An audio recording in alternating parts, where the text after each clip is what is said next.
This is Randa Siniora, Director of the Women's Center for Legal Aid and Counseling, a Palestinian feminist and human rights organization working in the occupied Palestinian territory, speaking on behalf of Palestinian women, thanking all those standing in solidarity with the Palestinian people and those acknowledging the ongoing genocide in Gaza and that has already claimed the lives of 44,000 Palestinians, 70% of which are women and children.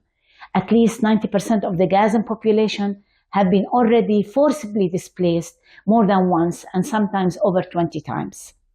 In the past decades, the ethnic cleansing of the Palestinian people has continued relentlessly. Indigenous communities have been uprooted, their homes destroyed, and their loved ones abducted or killed. Even the trees and animals that sustain life have been slaughtered or taken away, stripping the people of their land, history, and dignity.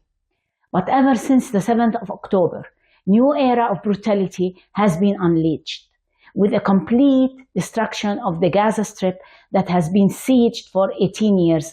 Our people were intentionally trapped, bombed, starved, tortured, and raped to death. But what was most shocking to us was the unprecedented use of sexual violence in detention centers and at checkpoints across Palestine.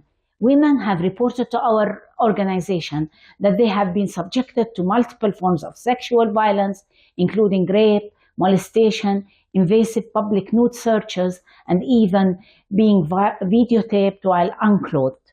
These acts represent a deliberate attempt to dehumanize and violate Palestinian women on the deepest level.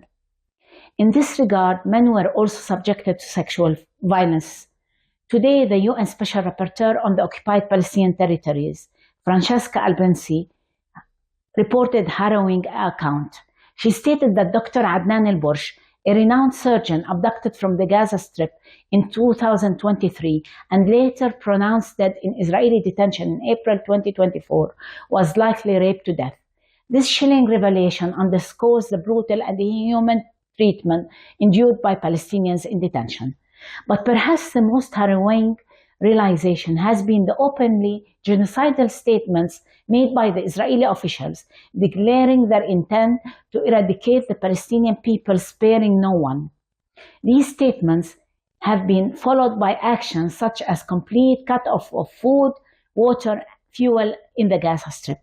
WCLAC has documented the devastating consequences, the destruction of maternity wards, the killing, detention, and torture of medical professionals, and the targeted destruction of fertility clinics, places that housed stored embryos, marking a systematic attack on life itself to prevent birth in the group, comprising a genocide.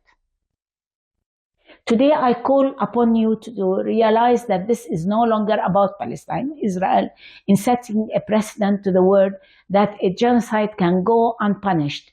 Never again is for everyone.